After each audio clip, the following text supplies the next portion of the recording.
الفضل روح سيدنا نبينا والشافعنا رسول الله صلى الله عليه وسلم وذريته بأن الله يولد درجة من الجنة وينفعنا بأسرارهم ونوارهم وعلومهم بركاتهم في الدين والدنيا والآخرة ثم إلى أرواحنا والأنبياء والشهداء والصالحين وعلماء ورسله خصوصا بينهم ونخص خصوصا إلى روحي الشيخ سالم بن سمر والشيخ نووي البندري وأوصلي وأخبره بأن الله يولد درجة من الجنة وينفعنا بأسرارهم ونوارهم وعلومهم وبركاتهم في الدين والدنيا والآخرة بسر الفاتحة.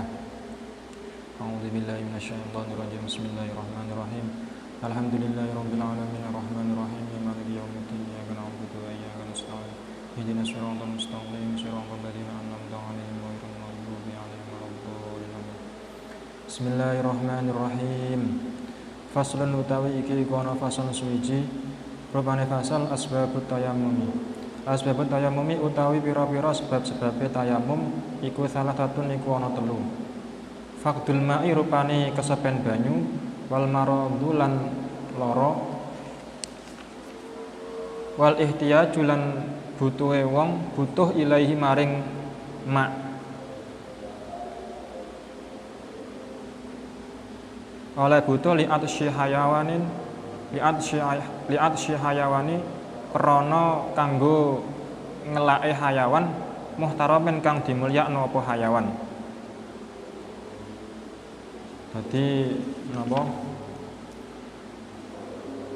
Orang yang boleh bertayamum itu ada 3 sebab ya. Yang pertama yaitu faqdul ma'. Ketika orang itu tidak menemukan air, entah itu dalam perjalanan atau di rumah ya, maka boleh dia bertayamum.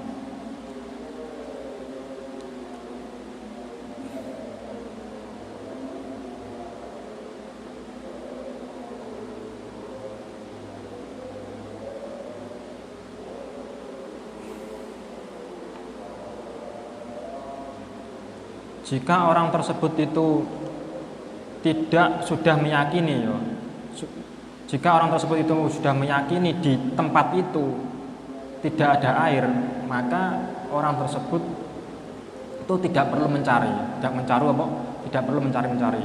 Jadi syaratnya kan aslinya itu kan dikongkon golek. Wong sing tayamum, orang yang bertayamum itu ketika nggak ada air itu dikongkon golek banyu dhisik.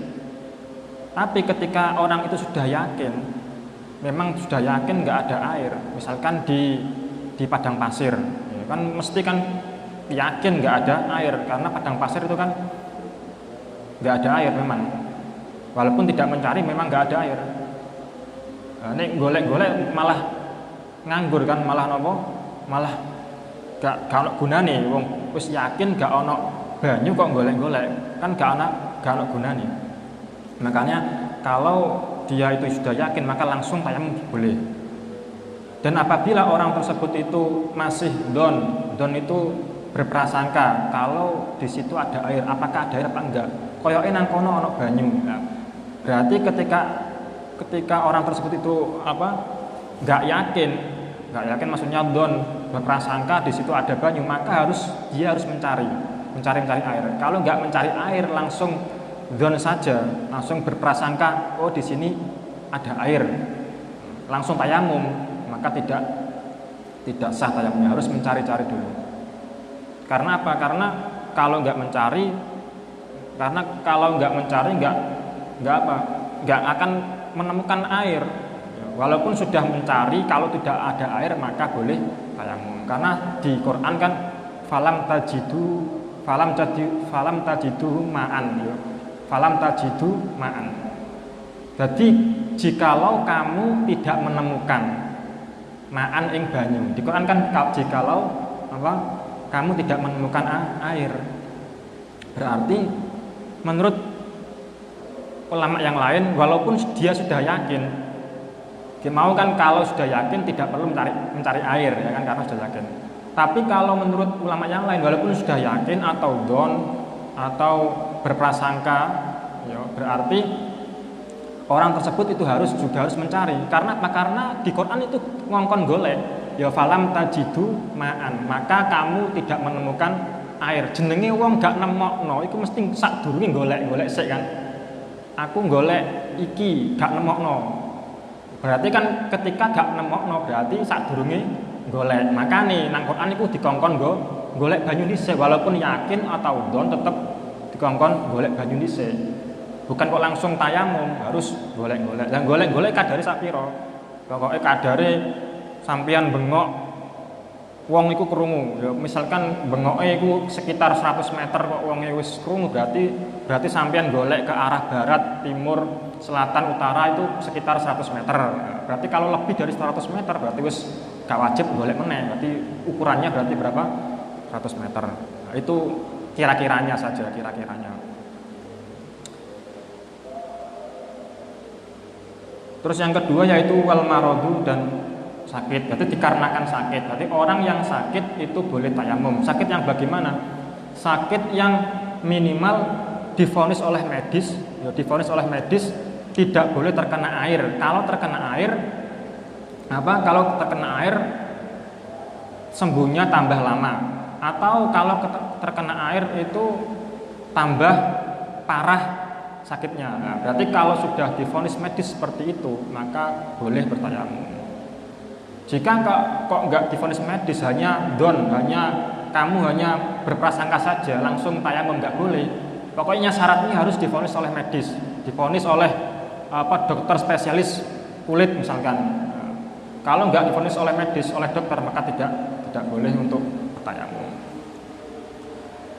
Nah, orang yang sakit itu ada kalanya orang yang sakit tanpa catu, ada yang kalanya sakit ada catunya. Ya. Sakit yang tanpa catu, ya misalkan koyo sakit apa ya? Misalkan sakit apa? Nek sakitnya nggak ada catunya, tapi tidak boleh terkena air, maka penake langsung tayamum. Lah sing angel apa? Sing angel nek lorone iku ana catune. Lah nek ana catune iku tayamume catu tanpa adanya tanpa adanya perban. Kalau catu tanpa adanya perban berarti kamu tayamum dan wudu. Ya, misalkan catune sampean nang tangan. Ya, tangan. Berarti ketika wudu itu harus berurutan. Tidak boleh tayamum dulu langsung wudu. Berarti harus berurutan, harus tertib. Berarti ketika kamu wudu terlebih dahulu, ya. Wudu membasuh muka. Ketika akan membasuh tangan itu sampean tayamum. Ya tak balik meneh. Sampean ketika ada catu di tangan, ketika berarti wajib wudu juga tayamum. Karena apa? Karena tayamum sebagai ganti catu yang tidak boleh terkena air. Nah, berarti caranya bagaimana? Caranya yang pertama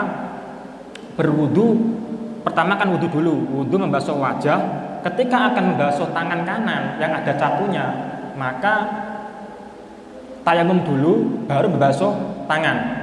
Paham ya? Tayamum dulu langsung membasuh tangan. Berarti ketika sudah membasuh wajah terus tayamum.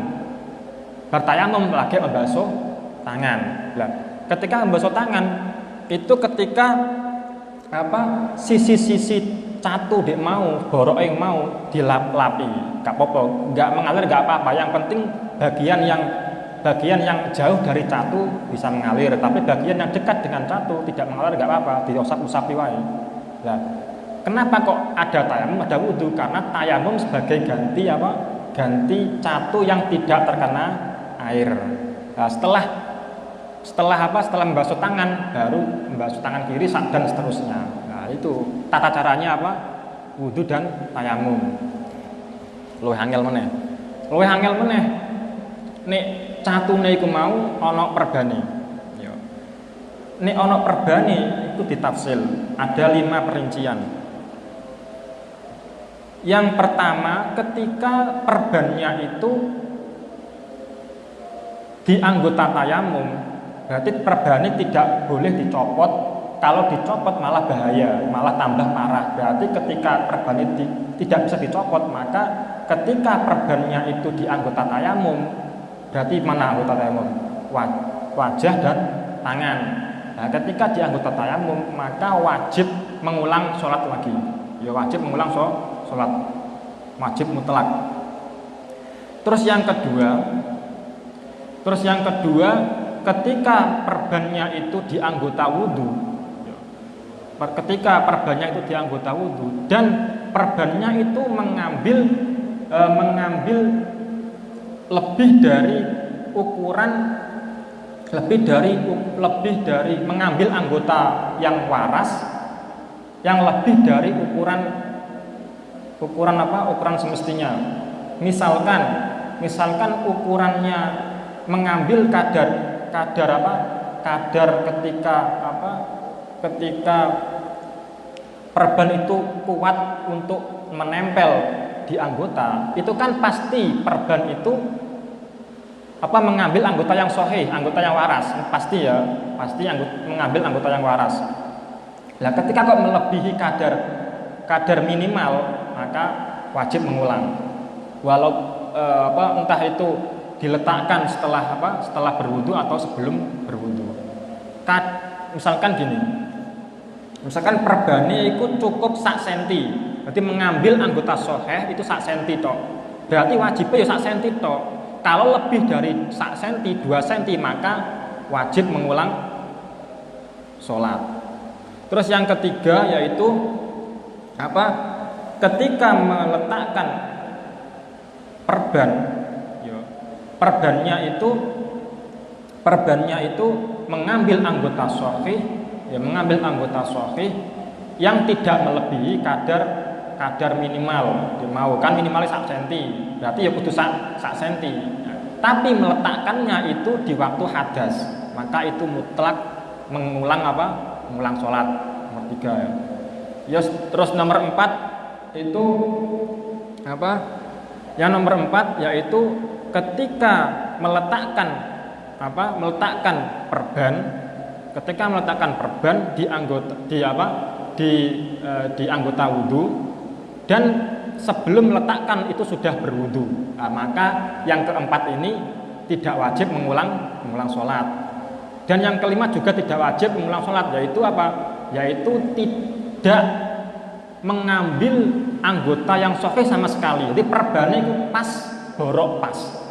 Entah itu diletakkan setelah wudhu atau hadas, ya. Entah itu diletakkan pada waktu suci atau hadas. Ketika perbannya itu borok pas, nemplek pas, maka mutlak tidak mengulang sholat. Itu perinciannya seperti itu.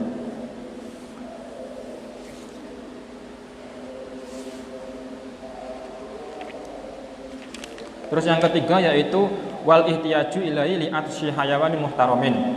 Terus yang ketiga yaitu adanya air untuk berwudu, tapi airnya itu untuk hewan yang muhtaram. Hewan muhtaram, hewan apa saja. Misalkan sampean dalam perjalanan nggak ada air, sampean mau bawa sak galon atau sak botol aqua. Sak botol aqua itu kanggo wudu. Delalah ana asu sing ketelak ape mati. Asu kan hewan muhtaram, asu sing gak galak maksudnya. Asu kan hewan muhtaram yang gak galak. Itu ketika ada anjing kok ketelak ape mati, berarti kamu wajib memberi air minum asu mau. Jangan kamu buat berwudu. Karena apa? Karena menyelamatkan nyawa lebih penting daripada berwudu menggunakan air.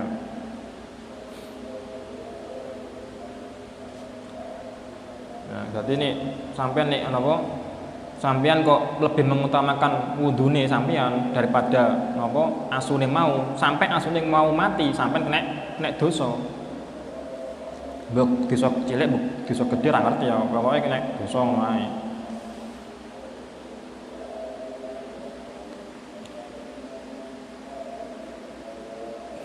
Jelas ya.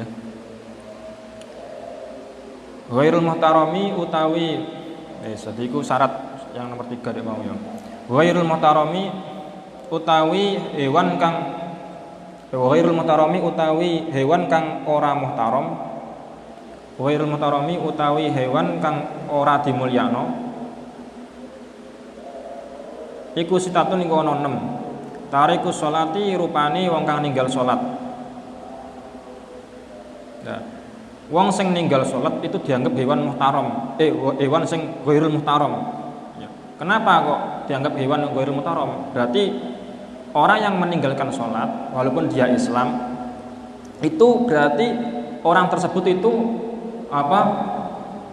Ketika tidak mau tobat, berarti orang yang meninggalkan sholat dan disuruh tobat kok tidak mau, disuruh sholat kok nggak mau, padahal dia itu apa? Tahu kalau sholat itu wajib, tapi dia tidak melaksanakan sholat, itu boleh dibunuh, bunuh nganggo pedang, nggak apa-apa.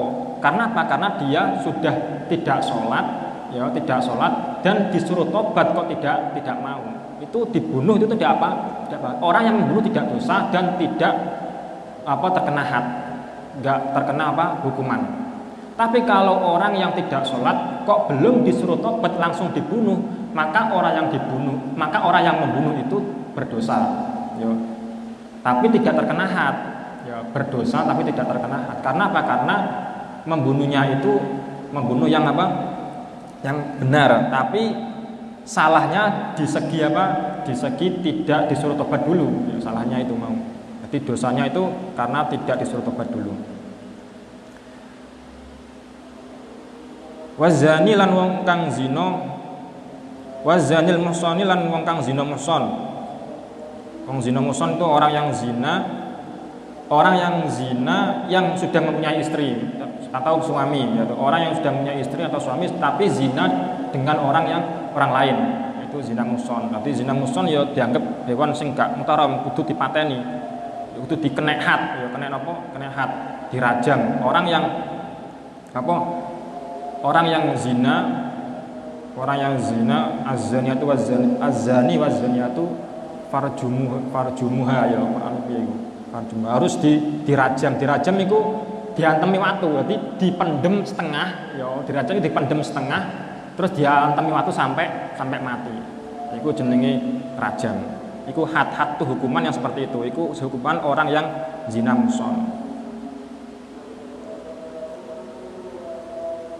Wal murtadu lan wong kang murtad.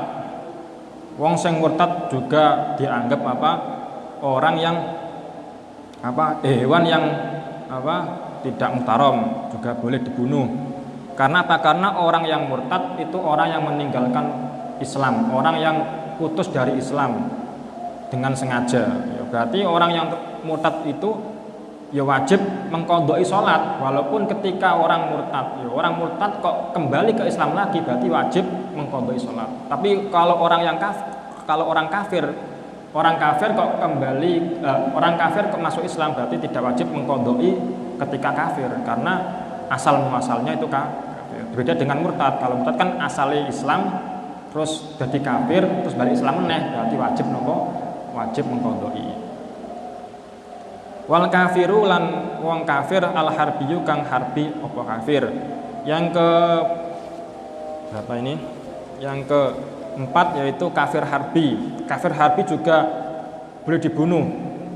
Jadi kenapa kok boleh dibunuh? Karena kafir harbi itu kafir yang memerangi kita, memerangi umat Islam. Ya, itu kafir harbi. Berbeda dengan kafir dhimmi. Kalau kafir dhimmi itu kafir yang apa? Tidak memerangi umat Islam, tapi membayar apa? Membayar pajak untuk umat Islam. Jadi ketika orang kafir dhimmi itu membayar pajak untuk kemaslahatannya dirinya, supaya tidak diperangi oleh umat Islam. Itu tidak boleh dibunuh. Atau kafir muahid, kafir yang apa? Orang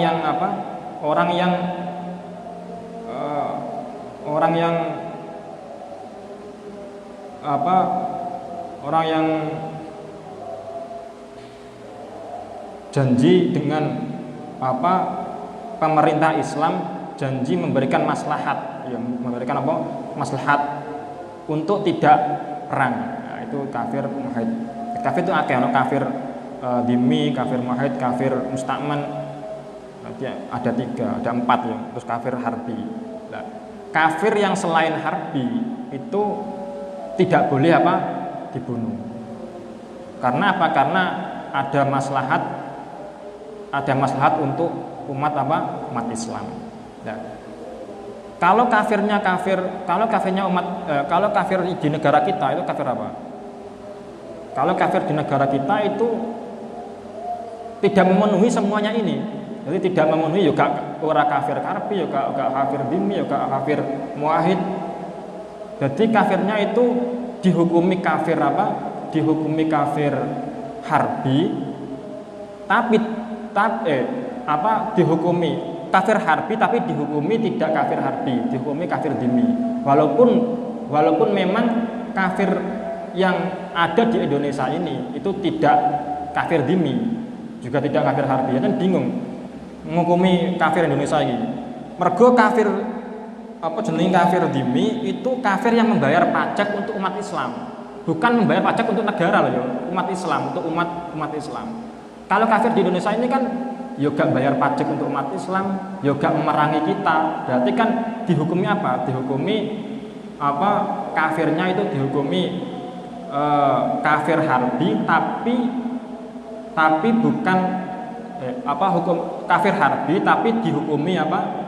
Dihukumi tidak kafir harbi. Berarti tidak boleh dibunuh. Berarti kafir yang ada di Indonesia ini tidak boleh dibunuh. Karena apa? Karena bukan kafir harbi. Walaupun memang hakikatnya kafir harbi loh ya, tapi hukumnya itu bukan seperti kafir harbi karena tidak memerangi umat Islam. Dohirnya tidak memerangi umat Islam, tapi mbok batinnya kan, batinnya mbok karo koyok merangi, tapi tidak diketahui. Merangi tidak terang-terangan. Koyoknya merangi, tapi merangi sing gak terang-terangan. Makanya isek dihukumi kafir harbi. Tapi cara Islam tidak boleh dibunuh karena hukumnya tidak seperti kafir harbi, karena tidak memenuhi syarat-syarat di kitab. Wal kalbulan asu al akuru kang galak apa asu. Terus asu sing galak. Asu sing galak itu asu sing piye? Asu sing nyatoni, asu sing menyakiti orang lain. Iku asu sing boleh dibunuh. Berarti asu itu ana telu ya. Ana sing asu galak, itu asu sing menyakiti orang lain itu mutlak. Itu mutlak ghairu muhtaromin. Tidak dimuliakan, berarti boleh dibunuh. Atau yang kedua ada anjing yang ada manfaatnya, ada manfaatnya, yaitu anjing buruan, anjing digunakan untuk memburu, atau anjing untuk menjaga negara atau menjaga apa, pokoknya orang manfaatnya itu tidak boleh dibunuh. Yang ketiga ada anjing yang gak ono manfaatnya, ya gak ono mandorote, itu juga tidak boleh dibunuh. Sing oleh dibunuh itu hanya al-kalbu al-alqur, arti anjing yang galak saja, yang menyakiti orang lain. Wal hinjiru lan celeng.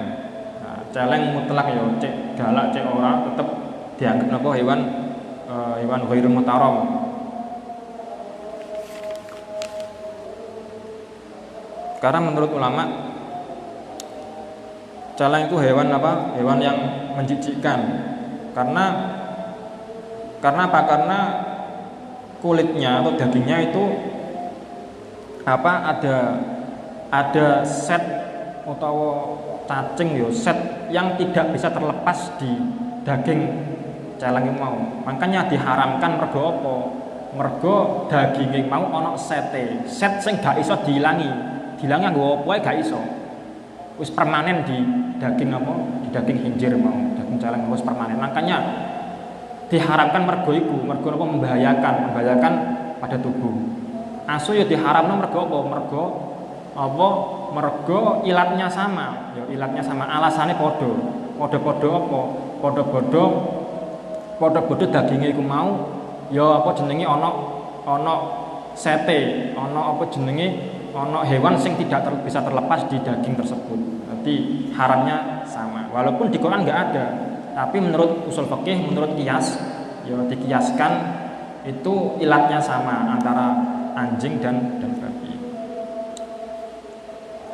Faslun utawi iki kono fasal suci rupane fasal surutu tayamumi utawi pira-pira syarat tayamum iku asratun iku ana 10. Ayakuna rupane yen to ana apa ana apa ayakuna rupane yen to ana apa turab ana iku ayakuna rupane yen to ana apa tayamum ana iku biturabin iku kelawan nganggo lebu.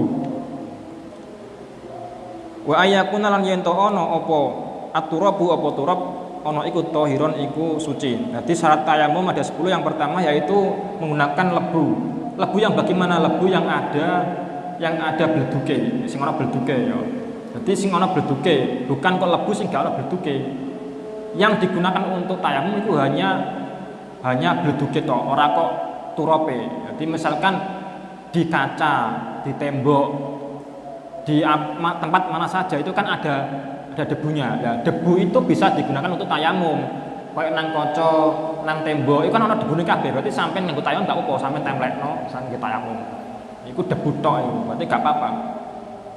Nanti yang dibuat untuk tayamum itu hanyalah apa? Debunya, apa? Bleduke, bukan apa? Bukan turabnya, bukan apa? Lebunya. Terus yang kedua yaitu turabnya harus suci. Ya, maklum harus suci. Wa alla yakuna lan yen to ora ana apa turab ora ana iku mustamalan iku turab sing mustamal. Ya wis padha karo banyu, gak oleh nek wong sing wudu nganggo banyu mustamal ya ora oleh. Padha karo apa jenenge? Padha karo turab. Kalau menggunakan turab untuk tayamum juga tidak boleh menggunakan debu yang mustamal yang sudah digunakan. Wa la yukhalita lan yen to ora nyampuri hu ing turab apa dakikun apa tepung wanah ulang sepadane tepung. Terus yang keempat yaitu apa? Tidak kecampuran sesuatu yang misalkan koyok tepung ya di turab campur tepung utawa turab ya pokoknya ana campurane ya campurane yang campurannya itu tidak bisa dipisah ya.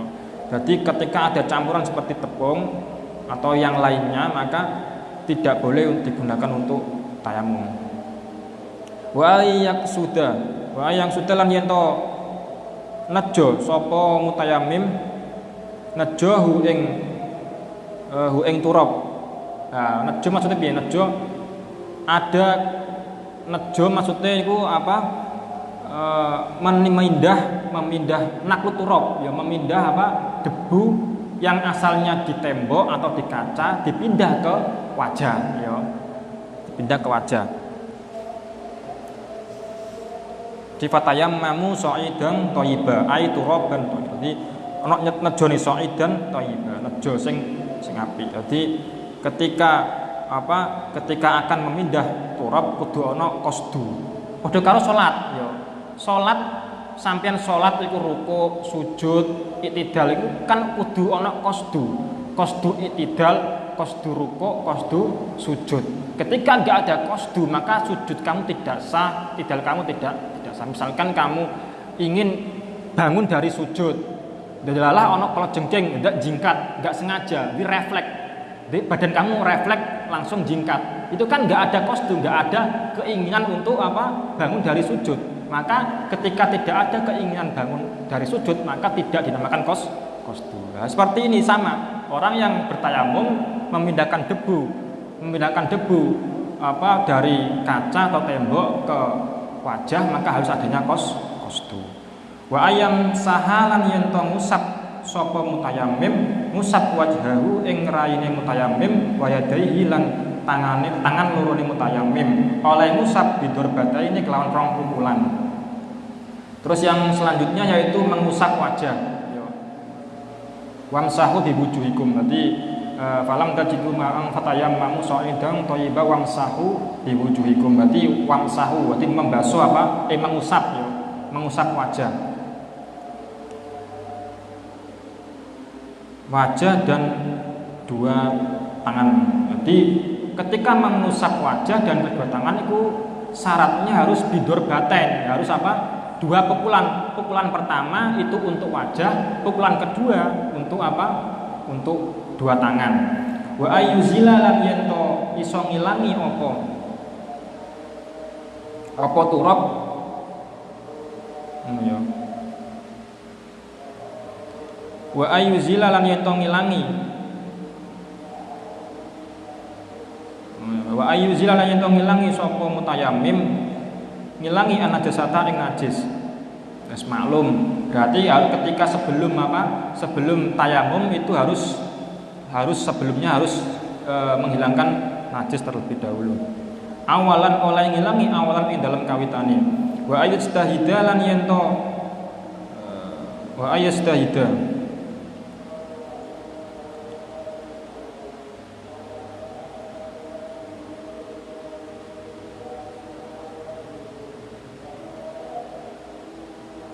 wa yastahida lan yen to istihad sapa wong utawa sapa muridut tayamum, wong kang ngarepno tayamum. Yo, berarti rujuke kudu jelas, faile kudu jelas. Wa yastahida lan yen to istihad sapa muridut tayamum, ape nglakoni tayamum, istihad fil kiblati ing dalam mentokno kiblat. Oleh nentokno kiblat qoblau ing dalam sadurunge tayamum. Jadi ketika akan tayamum itu sebelumnya itu harus harus menentukan kiblatnya itu mana. Misalkan sampeyan iku gak ngerti kiblat, sampeyan nang alas gak ngerti kiblat, iki kiblate ndi yo, kono apa kono. Nah, sebelum menentukan kiblat harus sebelum tayamum itu kamu harus menentukan kiblat terlebih dahulu. Ya, sebelum tayamum kamu harus menentukan kiblat terlebih dahulu. Wa ayyakuna lam yantono apa tayamum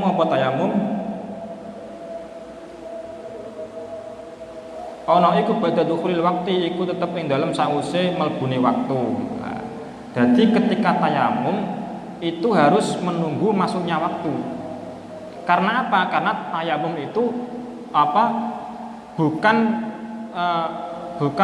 bukan toharoh yang sifatnya permanen, bukan. Berarti tayamum itu hanya memperbolehkan sholat, bukan untuk menghilangkan hadas. Maka ketika tayamum itu hanya untuk memperbolehkan sholat saja, maka wajib bagi orang yang tayamum itu harus menunggu waktunya sholat. Sama seperti orang yang beser kemarin, ya kan? Orang yang beser itu wudunya harus masuk waktu sholat. Nanti sing podo itu orang yang beser, orang yang tayamum, orang yang istihadoh, yo tegak. Jadi hukumnya sama, orang istihadoh, orang beser, orang yang tayamum itu sama. Jadi bersucinya itu menunggu menunggu waktunya sholat. Wa ayatayammama lan yento tayamum sapa mutayammim oleh tayamum likulli fardin maring saben-saben fardu. Jadi ketika tayamum juga juga syaratnya harus digunakan untuk satu sholat fardu saja. Ya, sama, hukumnya sama seperti orang biasa tadi. Tidak boleh digunakan untuk dua sholat fardu. Sing oleh iku digunakan satu fardu dan satu sholat sunnah wis tok. Selain itu tidak boleh. Faslun utawi iki kono fasal suwiji rupane fasal furudut tayamumi utawi pira-pira rukune tayamum. Iku khamsatun iku ana 5. Al awalu utawi fardu kang nomor pertama iku naklu turabi iku mindah turab. Asani utawi rukun kang nomor loro iku aniyatu iku niat. Asalisu utawi rukun kang nomor telu iku masul wajhi iku mbasuh wajah. Ar-rabi'i utawi rukun sing nomor 4 iku masul yadaini iku ngusap tangan loro oleh ngusap ilal mirfaqaini sampai sikut loro. Al-khamisu utawi rukun sing nomor 5 iku atartib iku tertib oleh tertib bainal mashataini ing dalem antarane rong usapan. Jadi fardune tayamum ada 5. Yang pertama naklu turab. Asline akeh ana sing kandha 5, ana sing kandha 7. Berarti beda-beda, kita beda-beda. Iki 5. Berarti yang pertama itu naklu turab. Ya kayak mau memindah ada kosdu naklu turab. Berarti memindahkan turab ke wajah. Ada niat kosdu. Baru niat dan niat dengan membasuh wajah harus sama, harus bareng ya. Ketika memindah turab mulai turabnya dipindah ke wajah itu usahakan bareng karo niat yo. Sampai niat ketika nawaitu tayammuma listibahi sholati yo. Ketika nemplekno tangan menuju ke wajah harus niat. Jangan sampai tidak niat, harus bareng ya, bareng dengan memindah. Jadi jangan sampai terputus antara naklu turab ke wajah, jangan sampai terputus niatnya. Ada juga yang berpendapat pokoknya yang penting membasuh wajah dengan niat itu bareng gak apa-apa. Jadi sing asal itu aslinya itu mulai naklu turab ke wajah. Ya, itu harus ada niatnya harus bareng dengan naklu turab. Boleh juga ketika membasuh wajah dan niat dibarengno, nggak perlu niatnya bersama naklu turab. Cukup mengusap wajah disertai niat. Nah, itu sudah cukup. Terus yang ketiga sul wajhi, mas wajah lah. Ketika membasuh wajah itu tidak diwajibkan sampai melebihi batas. Ini kan batasnya apa? Min manabati syari ilal lihyati, ya kan? Mulai gontuk rambut sampai janggut. Iku kudu nek wudu kudu diluwai, ya kan? Wajib diluwai. Kalau tayamum tidak wajib diluwai. Karena apa? Karena tayamum itu bukan alat sesuci sesungguhnya. Alat sesuci sesungguhnya itu apa? Air. Berarti gak wajib roto, yus angger kena wajah ngono ae. Tayamum angger kena wajah ngene-ngene wis kita roto ya wis ngono ae. Ya gak usah gak usah sampai melebihi batas. Gak wajib. Terus yang keempat yaitu membasuh kedua tangan sampai siku-siku. Sama, sampai siku-siku ya ngono. Ora wajib diluwai, pokoknya sementing kena sikut ngono wae. Kena sikut tadi. Jadi caranya bagaimana? Caranya ya. Jadi pukulan pertama itu untuk wajah. Ya, praktek ya. Pertama ya. Ada dua pukulan. Pukulan pertama niat nawaitu tayammum listibahi sholati, niat terus mengucap wajah. Nah, setelah mengusap wajah langsung sisa bleduk mau itu buang dulu. Nah, setelah dibuang baru menempelkan lagi. Jangan menempelkan di tempat yang sama, di tempat yang lain. Kalau di tempat sama itu mustakmal ya, di tempat yang lain. Nempel meneh.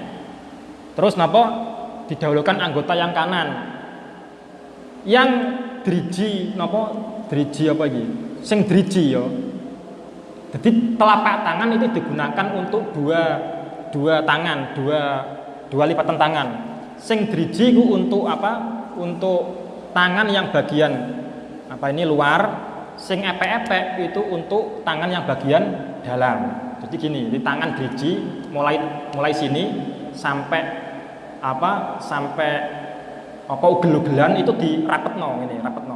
Terus sampai siku-siku. Lah bagian yang telapak tangan itu untuk Untuk tangan yang bagian dalam diwalik ini, seret. Nah, jempolan ini kan belum untuk digunakan untuk mengusap. Berarti jempolan yang ini kan belum juga. Berarti jempolannya harus disusap, jempol kanan diusap jempol kiri seperti ini. Terus selanjutnya sama, ya podo. Ini terus jenenge iki untuk bagian dalam jempolane. Sing dimangan jempolane durung. Jempolane mau untuk jempolan yang kiri. Nah, selanjutnya pucuke kan durung pucuke. Ya pucuke kan durung. Berarti pucuke terakhir ditempelkan seperti ini. Nah, seperti ini. Paham ya? Itu praktek kan gak iso.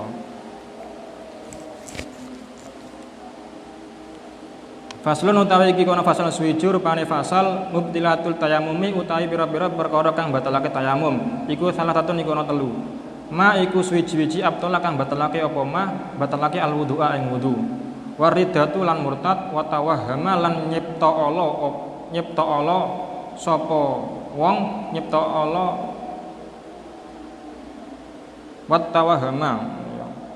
wa tawahhama lan nyipta Allah sapa wong nyipta Allah alma'a ing banyu. In tayammama lamun tayamum sapa wong utawa sapa murid tayamum oleh tayamum li faqdihi krana kesepen ma. Terus perkara yang membatalkan tayamum ada 3, yaitu perkara yang membatalkan wudu sama. Jadi sesuatu yang membatalkan wudu itu ada berapa? Itu berarti sama seperti perkara yang membatalkan tayamum. Terus yang kedua yaitu murtad. Ya, murtad juga membatalkan tayamum karena apa? Karena keluar dari Islam. Terus yang ketiga yaitu jadi nyongko onok banyu. Ya, jadi nyongko onok banyu walaupun nggak ada air, hanya menyongko atau nyongko salah. Misalkan sampai wis tayamum, ya wis tayamum. Dadak sampean ketoke masih onok banyu, kok koyo remeng-remeng onok banyu. Sampean tiliki dadak gak onok banyu. Berarti tayamum sampean dianggap batal. Berarti langsung tayamum maneh. Ya, pokoknya anggere nyongko onok banyu walaupun itu salah, walaupun itu salah, maka tayamumnya itu batal.